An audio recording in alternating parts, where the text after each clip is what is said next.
Boxing day টেস্টের প্রথম দিনের আলোচিত নাম হয়ে থাকলেন স্যাম কনস্টাস। মেলবোর্নে অভিষেক টেস্ট খেলতে নেমে ৬৫ বলে ৬০ রানের দুর্দান্ত ইনিংস খেললেন।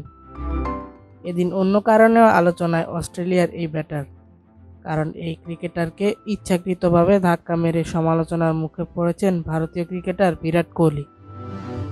ঘটনাটি ঘটেছে ১০ ওভারের পর। মোহাম্মদ সিরাজ ওভার শেষ করার পর দিক পরিবর্তন করার জন্য হেঁটে আসছিলেন কোহলি। উল্টো দিক থেকে আসছিলেন কনস্টাসও। তখনই কোহলি ধাক্কা দিয়ে বসেন কনস্টাসকে। কনস্টাস কিছু একটা বলেন, কোহলিও এগিয়ে যান। দুজনের বিবাদ থামান আম্পায়ার এবং আরেক অজি ওপেনার ওসমান খোয়াজা। রিপ্লেতে দেখা যায় কনস্টাস মাথা নিচু করে ব্যাট হাতে যাচ্ছিলেন। কোহলি পাশ থেকে অনেকটা দিক পরিবর্তন করে কনস্টাসের দিকে গিয়ে তাকে ইচ্ছাকৃতভাবে ধাক্কা মারেন।